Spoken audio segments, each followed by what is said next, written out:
Apa kabar Pop Gengs?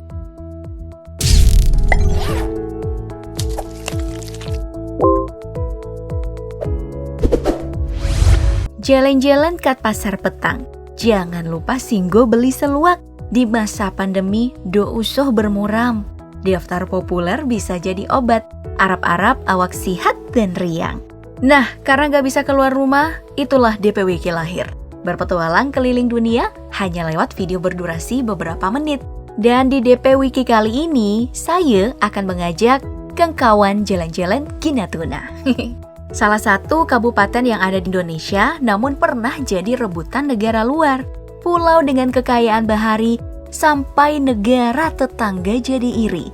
Disebut mutiara di ujung utara, Natuna adalah pulau yang berada di Selat Karimata. Saya akan banyak cakap dalam bahasa Melayu Natuna nih. Arab-Arab awak paham gak ya? Kalau ada orang Natuna, bisa dikoreksi bahasanya jika salah yuk. Oke, mari kita mulai. Song ikut saya menelusuri keindahan Natuna. Ayo, Song!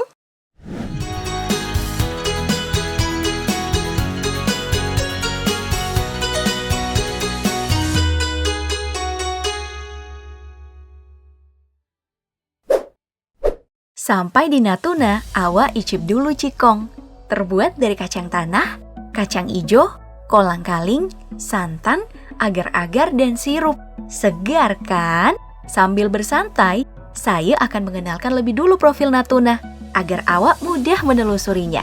Nah, Natuna adalah kepulauan di Provinsi Riau, berada di ujung utara Selat Karimata, berbatasan dengan Vietnam dan Kamboja, serta Jambi dan Sumatera Selatan, juga Malaysia dan Singapura, dan Malaysia Timur, serta Kalimantan Barat.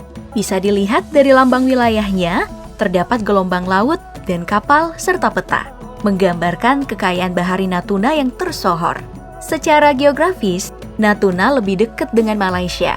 Pada era kolonial, lautan ini menjadi rebutan Inggris dan Belanda. Mereka pun membagi wilayah koloni masing-masing. Timur dan utara adalah milik Inggris, dan bagian barat serta selatan adalah milik Belanda. Setelah kedua negara ini hengkang, mereka mewarisi wilayah masing-masing kepada negara bekas koloninya. Indonesia mendaftarkan Natuna beserta 7 pulau di sekitarnya ke dalam wilayah Kesultanan Riau.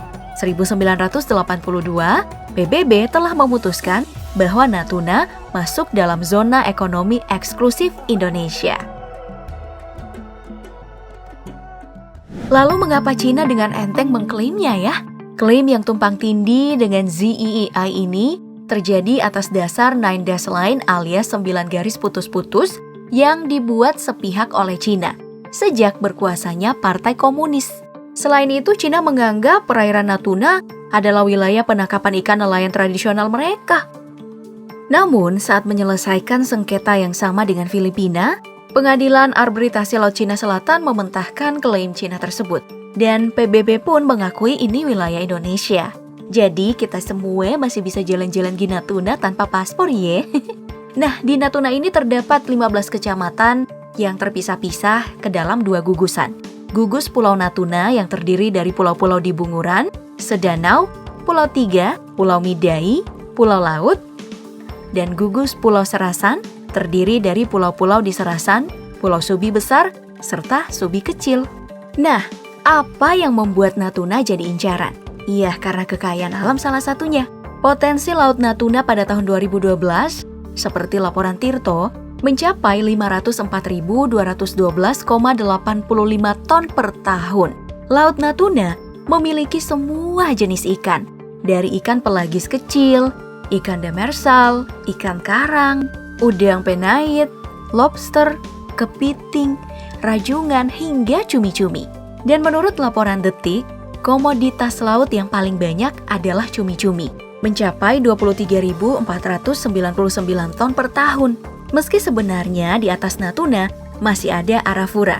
Hanya saja Cina lebih memiliki akses ke Laut Natuna. Jadi kemunculan kapal Cina sering terlihat. Bukan hanya di laut, hutannya juga kaya loh Pop Gengs. Ada satu endemik Natuna yang unik, tapi terancam punah menurut laporan Mongabay bernama kekah. Hewan pemalu yang tubuhnya seperti monyet biasa. Namun dengan kepalanya berambut tegak berdiri. terdapat lingkaran putih di sekitar matanya.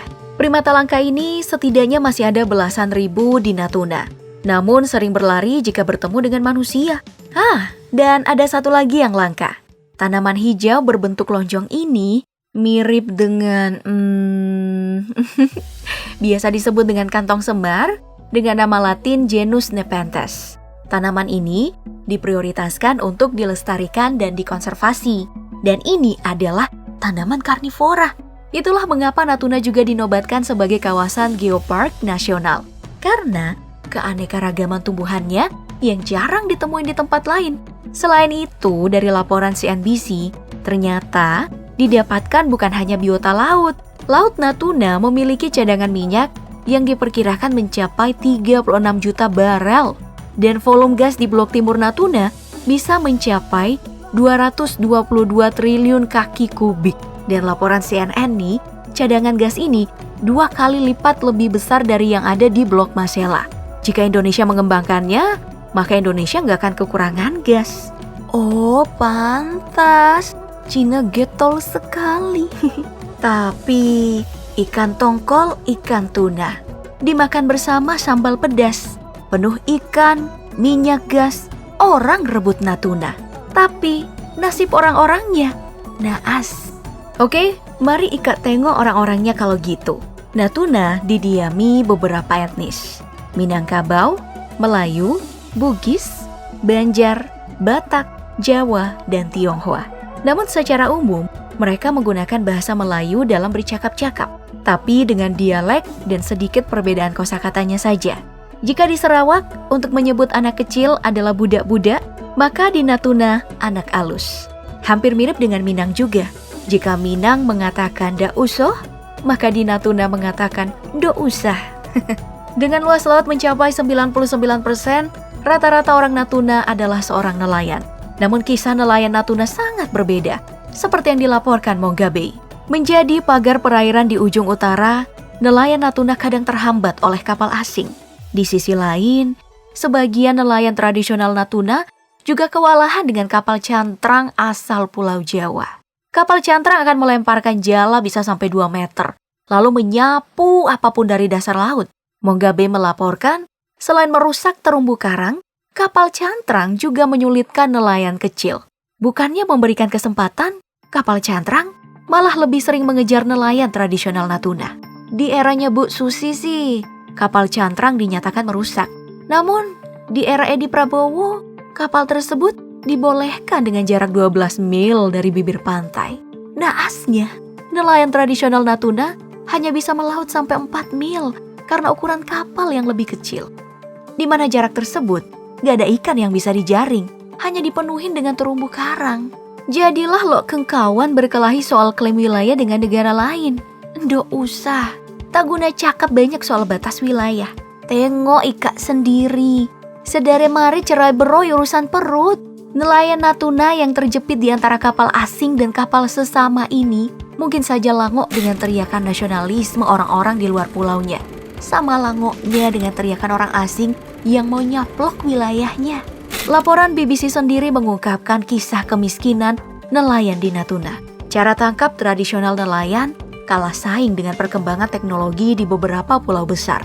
Masih adanya pemilik modal yang mengontrol pasar ikan, nilai jual ikan dari nelayan masih rendah, dan banyak faktor lainnya. Hingga membuat nelayan Natuna dililit hutang, padahal lautnya sangatlah kaya.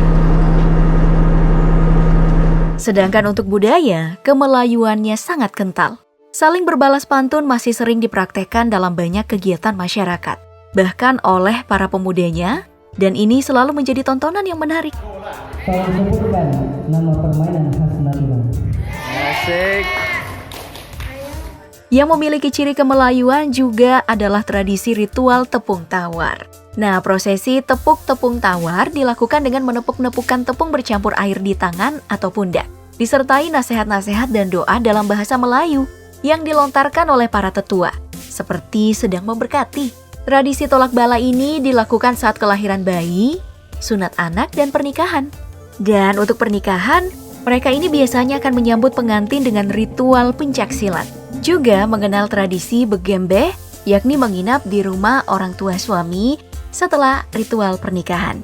Untuk tarian, ada juga yang disebut dengan tari tupeng. Tari-tarian sambutan di mana penari menggunakan topeng dan piring sambil menari diiringi gendang. Bisa dibilang, Natuna adalah pulau Melayu. Terlihat juga di pakaian adat mereka. Teluk Belanga adalah pakaian untuk pria. Dan untuk perempuan disebut kebaya labuh. Dua pakaian yang panjangnya menutup lutut dan ukurannya itu sedikit lebar. Tidak ada corak, berwarna polos. Bagi orang Melayu, itu adalah pakaian menutup malu. Dan biasa digunakan saat resepsi pernikahan. Kemudian sebagai wilayah yang dipenuhi laut, Natuna adalah surga wisata bahari. Jika kamu pecinta pantai dan laut, maka disinilah tempatmu, Pop Gengs. Dari Pulau Senua yang memiliki pemandangan bawah laut yang cantik, Alive Stone Park Natuna yang batu-batu sepanjang pantainya bisa jadi tempatmu bersantai melihat air jernihnya. Serupa dengan Sindu Stone Park Natuna yang batuannya menjulang tinggi diselimuti lumut, berdiri di atas pasir putih. Hingga wisata Pantai Piwang andalan Bu Susi. Wah. Begitupun dengan kulinernya, kamu akan melihat sajian ala orang-orang laut. Salah satunya adalah latoh silong, makanan dari rumput atau tanaman laut berbentuk seperti anggur hijau kecil. Disajikan mentah dengan perasan jeruk dan campuran cabai hijau. Makanan ini dianggap sangat sehat. Lalu ada juga tabel mando yang disebut-sebut nih sebagai pizzanya Natuna. Terbuat dari sagu bulir dan aneka seafood seperti ikan tongkol, kepiting, tuna dan cumi. Dilengkapi kelapa muda parut dan sambal. Hits, masih ada nih, namanya kernas. Terbuat dari sagu butir yang dicampurkan dengan ikan tongkol atau tuna lalu digoreng. Yummy. Apalagi jika disajikan bersama sambal pedas. Oke, well, lah lo jalan-jalannya. Awak puas tak? Saya lemas. Perjalanan ke ujung utara Indonesia kita sudahkan sampai di sini. Awak beri kesan dan pesan di kolom komentar. Dan titip salam buat saudara mara orang Melayu di seluruh Nusantara. Memetik anggur bersama anak beranok. Natuna bah mutiara cantik. Do usah direbut dan dipetik. Semoga Pop Gengs tak lango. Masih banyak wilayah yang akan kita jelajahi. Terima kasih dan jumpa lagi.